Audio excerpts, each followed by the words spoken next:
For nearly 3 decades, the historic San Juan Hotel in the Rio Grande Valley of Texas has been sitting empty, waiting for someone to bring it back to life. And now is the perfect time for someone to step in and make that a reality. Because millions of people travel to San Juan every year to visit the Basilica, Cultural Arts District, the Wildlife Refuge, and so much more. Since 2000, the population has increased by 14% and is still growing, which is why the demand for dining, nightlife, and shopping options are rising with it. But time is running out. City leaders are thinking about demolishing a historic hotel. The San Juan Hotel will be up as an item on the next city council agenda. And the one question on everyone's mind is, are there any viable options to save the iconic San Juan Hotel? To find out, we talked with as many locals and experts about everything that this property has to offer and why this is the perfect historic restoration project to take on.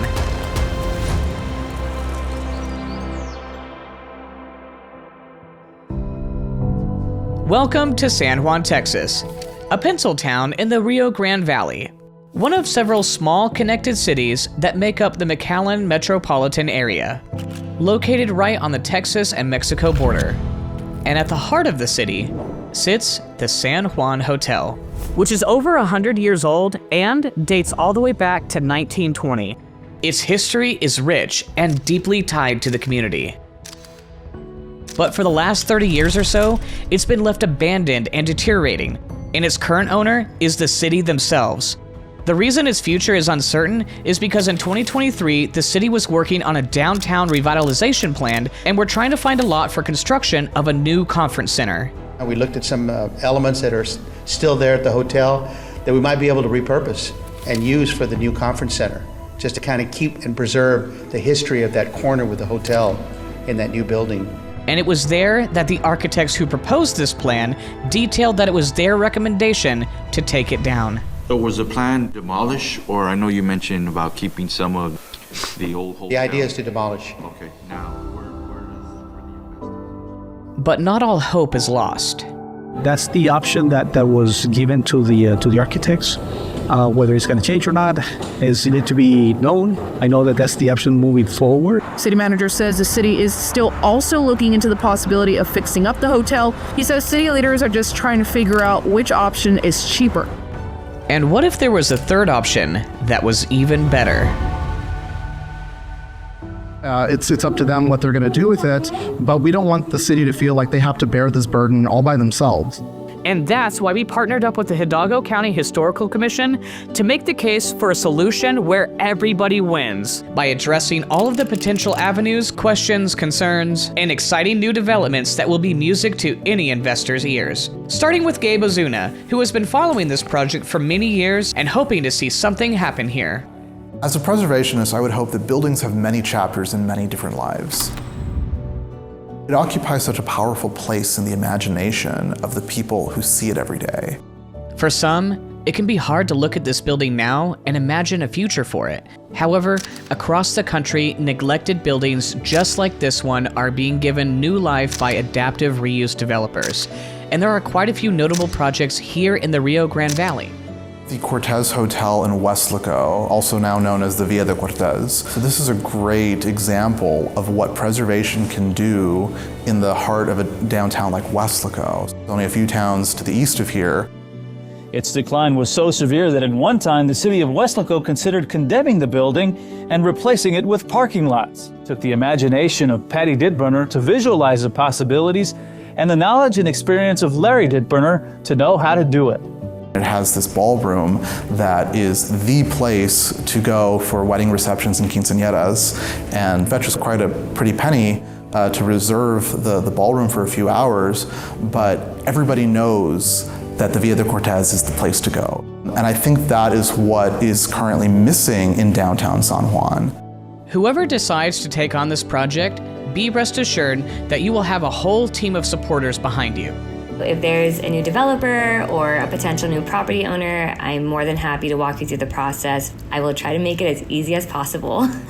Know that while it might look intimidating, there are several factors that will make this project run smoothly.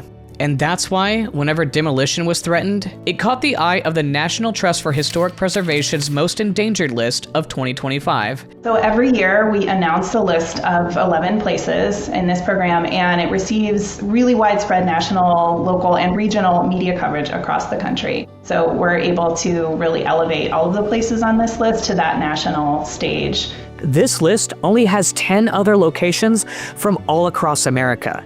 And this is great because they don't just add locations to this list for no reason. With an 80% success rate, they only add buildings that actually have a chance. And when we spoke to Jennifer Sandy, who leads this list, she further detailed why this building needed to be added. When we first heard about the San Juan Hotel, we thought that it really had a lot of compelling stories to tell about that part of the country and the history. And then I think on the other side, just the possibility that we saw with the building that we hope can help serve the community. To some, it could be easy to think that it's too late for this building. However, according to several experts and a structural report from 2022, indicate that the hotel's foundation columns and primary concrete frame are fundamentally strong. It's well positioned for a modern restoration. Of course, repairs are going to be needed, but it's not insurmountable, and it's been done before. After fires, after hurricanes, over its lifetime, the building has truly stood the test of time, and it still carries that strength today. And on top of its structural viability, we also have clarity on one safety concern that's usually pretty costly to take care of: asbestos. An extensive asbestos remediation report was done in 2024, and while it is there, it's not nearly as present as we might expect for a building this age. A lot of it has already been removed during a renovation in the 80s, and there may even be resources available to help fund the rest of its removal. The cost of rehabilitation really is going to be more financially feasible than the cost of demolishing and building something new in its place. That's just, almost always the case with buildings like this. So when somebody asks, is it even worth saving? The answer from engineers and preservation professionals is a confident yes. But we need to address the elephant in the room. The San Juan Hotel has had trouble getting restored in recent years. So what makes us think it's going to work this time? Well, for starters, a huge development occurred in 2015 when the building became eligible for state tax credits. And that's why we met with representatives from the Texas Historical Commission to make sure we had all the details. The Texas State Tax Credit Program, it is one of the most developer-friendly state historic tax credit programs that is out there. It's a 25% credit. It is a first-come, first-serve tax credit process, just like the federal tax credit program. So there's no competition with other applicants. Anyone who meets the eligibility criteria is eligible to receive the tax credit. We would also have the Texas Preservation Trust Fund that the state administers. So if someone was looking to do some sort of planning part of it, so it's like very introductory phases, let's look at construction documents, different areas of the building and how we can rehabilitate it. We also do have restoration and rehabilitation grants. The good part about the San Juan Hotel is that it is already historically designated as a recorded Texas historic landmark, and that would make the hotel immediately eligible to apply to participate in the state tax credit program. In order to qualify for the federal and state tax credit programs, we would be expecting to see a commercial use, a for-profit use of some sort. And that's a crucial part to qualify for both tax credits. The building needs to not only serve the community, but also contribute to the economy, creating jobs and giving people of San Juan a new opportunity to invest their time and money. And we are so enthusiastic about this project that we decided to help jumpstart that process by submitting a determination of eligibility for the San Juan Hotel. And on November 30th, 2025, it was approved as eligible for the National Register of Historic Places. And that's even more great news, because that means we've already done most of the research necessary for a Part 1 application that would make it eligible for another 20% federal historic tax credit. And we'd be more than happy to give all of it to a future developer to help make a clear runway. Now you might be wondering, what are some potential uses for this building? Well, in 2024, residents of San Juan were polled on what type of businesses they'd like to see more of in the area. The San Juan Hotel could meet many of these needs as a multi-purpose building. With office and event spaces, or a restaurant, the possibilities are endless. But regardless, the time to take on this project is now. And that's why we wanted to talk to someone from Preservation, Texas. The ideal, I think, would be to have this building used back as a hotel. A lot of the times, authorities, government shy away from including preservationists into the mix because they think that the only solution for preservation is to turning buildings into a museum. This is not the angle or perspective that any of us have had in the last maybe 20 years. The best solution is to turn it into a viable business. And it's important to note that just because a private developer comes in, doesn't mean that the history is going to be tossed to the side. There's even a way to do this and reincorporate elements of a boutique hotel. I think that a boutique hotel wasn't economically viable 15 years ago. I think it really can be today. And there's other ways in which we can share with everybody what its history is. There can still be walking tours around it, or guided tours of the building inside. There can be markers outside or interpretive panels. People are looking for unique experiences, and historic sites are really the only ones that can give you and provide you with that unique experience. The point is, a developer wouldn't be starting from nothing. In fact, the San Juan Hotel already sits inside the city's own redevelopment plan, one that envisions this corridor as a walkable, active cultural hub designed to attract even more businesses, visitors, and foot traffic. Plus, the hotel is just a short walk from the Basilica and the Gelman Stained Glass Museum. In addition, the Santa Ana National Wildlife Refuge brings in 165,000 visitors annually, and it alone contributes $462 million to the local economy, placing the San Juan Hotel in the center of millions of tourists every single year.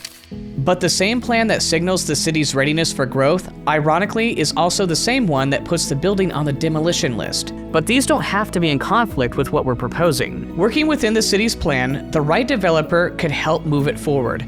And restoring the hotel may be the more financially responsible option, one that helps fund what comes next rather than erase what's there. However, a restoration like this isn't even possible without understanding the building itself first. Its past, its people, and the many lives it lived over the last 100 years. And to understand how the San Juan Hotel can be redone, we need to step back in time. Back even before the hotel stood here, because that's when the Rio Grande Valley was being formed into the place we know today. Two main things are credited while making the Magic Valley: the establishment of irrigation in 1898 and the railroad in 1904.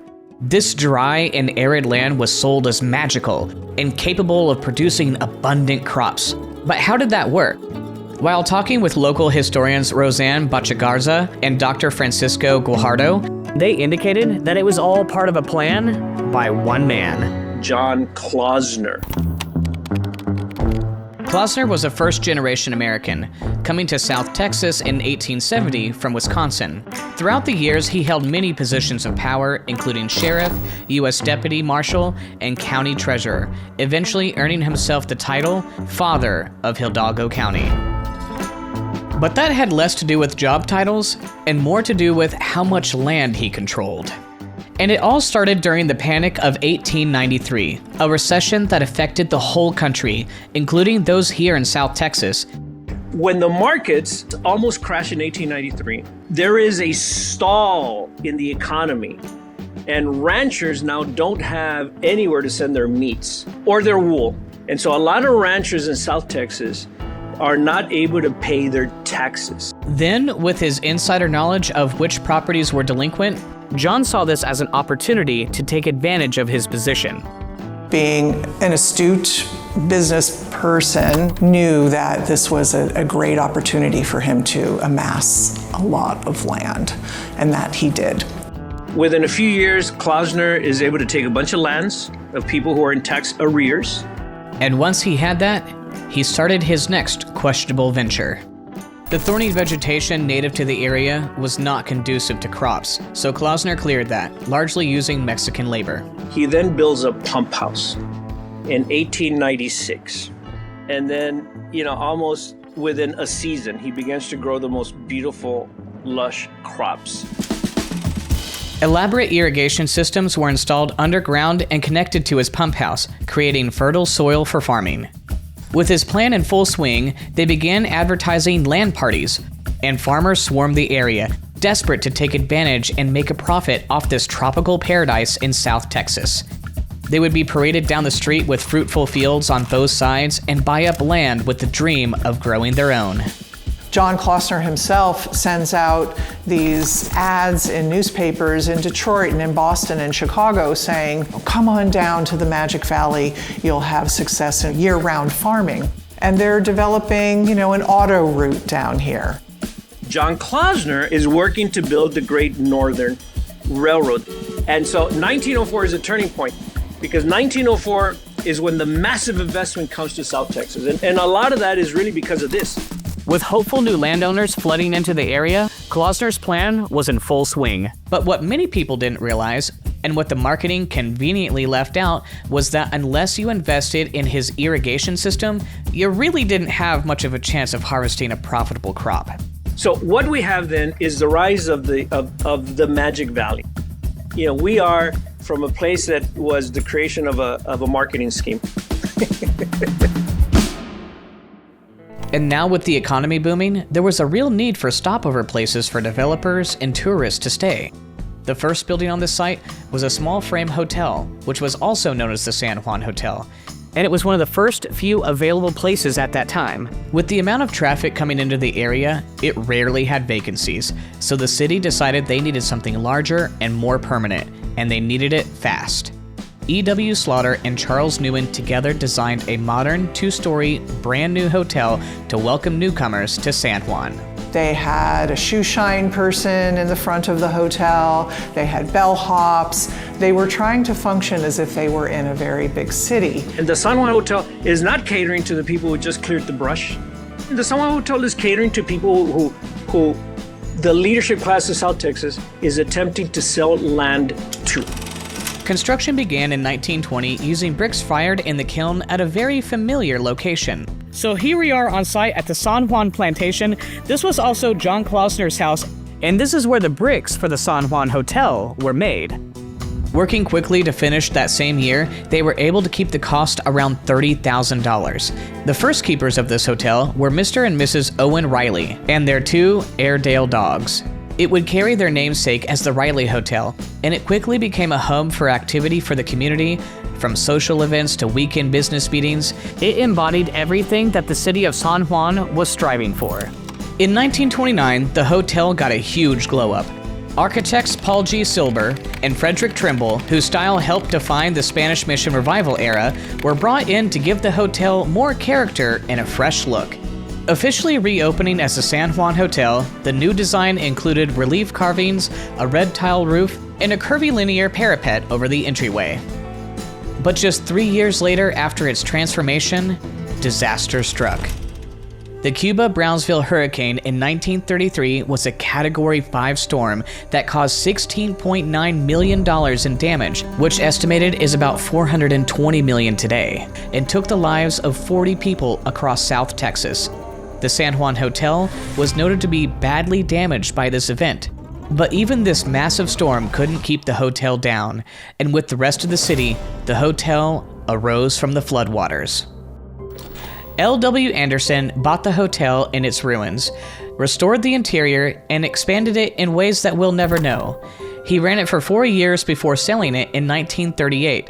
And during this period, the hotel shifted to long-term stays and became really well known for its 35-cent Sunday dinners, fostering a family-like atmosphere. And when the owners left for San Antonio, they left behind the care of the San Juan Hotel to a new owner, Edna Nelson. Edna extensively redecorated the hotel, giving it some fresh energy. And under her management, the La Fiesta coffee shop opened up in the dining room, which fed the community from breakfast till dinner. And this is when the hotel and the city were thriving. There's a lot of history about that hotel. Just across the tracks lies the Basilica of Our Lady of San Juan del Valle, and it's been drawing in millions of visitors every year as they embark on a pilgrimage of faith, which is why we reached out to Father Jorge Gomez, the rector of the Basilica. This was San Juan back in the day? Yes. It must have been like 1950s, because the old shrine was placed in 1952 and it wasn't finished yet. So there's no, the basilica, actual basilica is probably here. This shrine is a testament of faith, resilience, and the enduring grace of the Virgin Mary. The Basilica of Our Lady of San Juan del Valle was dedicated as a national shrine in 1988, and it's the second most visited shrine in all of America. And since that time, the hotel and the basilica have shared more than just stories. We cannot separate. No, I always tell them we're like conjoined twins. We have the same organs. You cannot separate us. No. In the 1950s, before we had our own hotel, our clergymen and pilgrims would stay at the San Juan Hotel, and they stay at our hotel now, but I'd love for them to have the ability to stay there again. The connection between the basilica and the hotel doesn't stop there. In the 1980s, a special reception was held at the San Juan Hotel to honor two special men, Bishop John J. Fitzpatrick, who is largely credited with getting the present-day basilica built, and the civil rights activist Cesar Chavez. Chavez and Bishop Fitzpatrick were both known for their commitment to the poor, to nonviolence, and to justice. Chavez organized protests for their labor rights through nonviolent acts like pickets and boycotts. His campaigns were often intertwined with Roman Catholic symbolism, including public processions, masses, and fasts. However, there was another important figure who causes many debates in the area. Tom Mayfield, during the 1950s and 60s, was a long-term resident living in one of the 4 apartments at the hotel. Depending on who you ask, some say the Texas Ranger was a hero of sorts for his role in exposing the German-Mexican plot during World War I, as well as escaping the Mexican firing squad in 21. To others, especially the Hispanic community in and around Hidalgo County, Tom Mayfield was the face of oppression. He ruled with a very heavy hand to the Hispanic population in the area. The San Juan Hotel, being located on the south side of the railroad tracks, unfortunately made it a whites-only establishment at the time. Those who stepped over the boundary were often met with violence. Mayfield bragged and showed off to his guests to the hotel an extensive collection of guns, knives, and more, going into the hundreds. Most of the items had been taken from armed men. Back then, laws around police officers stealing property from those they stopped or arrested, instead of logging it into evidence or returning it, was far more lax than it is today. Tom, being a long-term resident with a respected reputation, amongst the white community at least, was very close to then-owners the Andersons. Mrs. V.R. Anderson is even documented as throwing him birthday parties on the patio. She would invite many of his lawmen friends to celebrate the constable with food, friends, and music. In the 1960s, it was sold to the Bryans. They, like many others, believed they could turn the hotel around from the declining paths it was heading towards. But they wouldn't get much of a chance, because a large fire broke out in the early morning hours of March 31st, 1963. The fire caused major damage to the east wing, but aside from water damage, the rest of the hotel was mostly unaffected. Most of the rooms were unoccupied at the time, which was a clear insight into its decline. Tom Mayfield was the last long-term tenant living in the San Juan Hotel, but with his passing in 1966, the writing on the wall was clear. It officially closed 2 years later, becoming abandoned for the first time. But one fire threatened to erase the San Juan Hotel, this time for good. In September of 1972, firefighters would arrive to find the entire West Wing engulfed in flames. After a grueling 45 minutes, it was finally brought under control. First responders were at their wits' end. Having responded to dozens of trespassing and vandalism calls along with 3 fires, the FAR fire marshal pleaded with city officials to condemn the building. And when that happens, one can expect to see the wrecking ball soon after. But some were starting to see the worth the old neglected hotel had to offer. As a matter of fact, a handful of people came forward to join discussions of revitalizing it. The saviors? The Sigle family. Purchasing the building in November of 1981, The father-son duo had a vision to make this a community hub again and breathed new life back into this building that had been neglected for so long.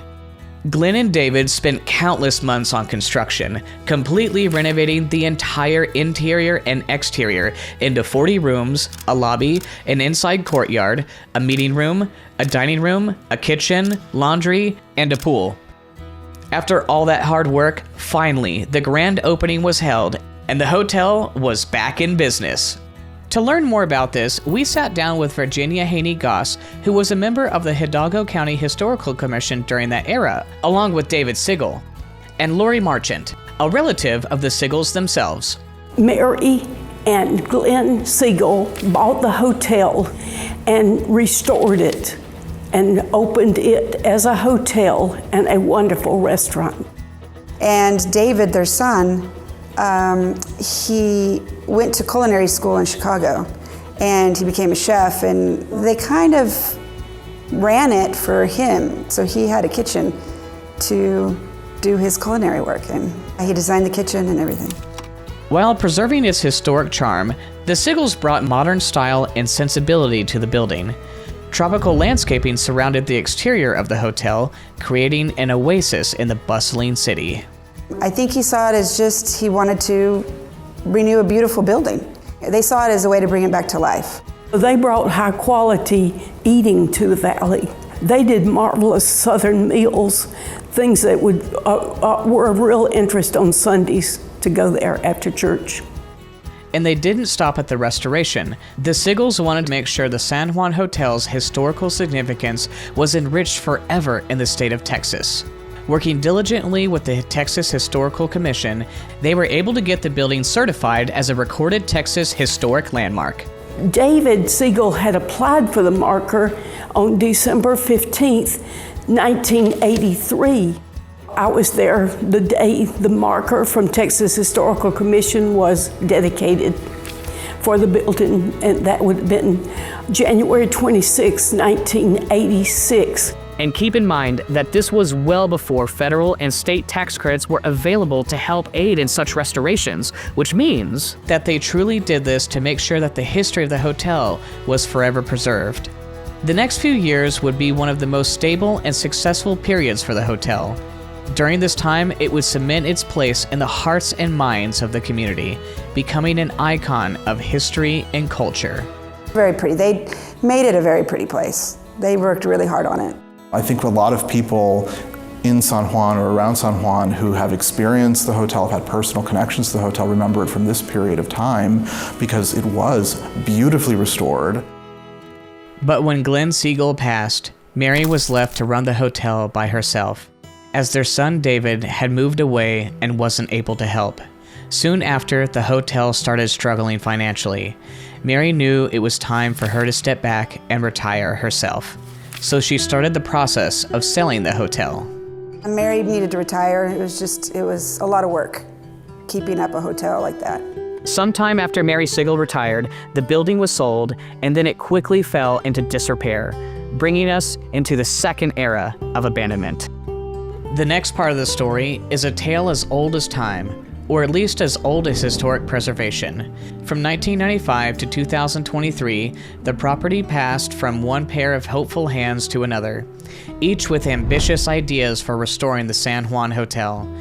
But all of them kept dealing with logistical and monetary hurdles they couldn't surmount. Which brings us to its current ownership and its uncertain future. This building has stood through more than a century of change. It's seen San Juan rise, rebuild, and reinvent itself.